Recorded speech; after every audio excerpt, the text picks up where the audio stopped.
রাত ঠিক 12টা। স্টেশনে আর কোনো ট্রেন নেই, শুধু একটি পুরনো মোচে ধরা ট্রেন দাঁড়িয়ে। 3 বন্ধু, রাহাত, ইমন আর সজীব, ভুল করে সেই ট্রেনেই উঠে পড়ে।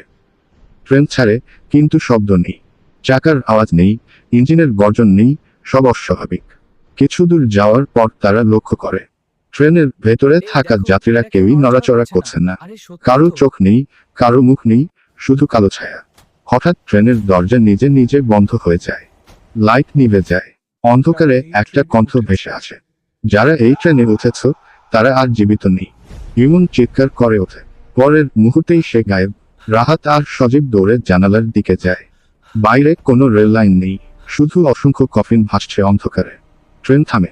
স্টেশনের নাম, শেষ গন্তব্য। সজীব নামতেই পেছনে থেকে হাত টেনে ধরে রাহাতকে। রাহাত ঘুরে তাকায়।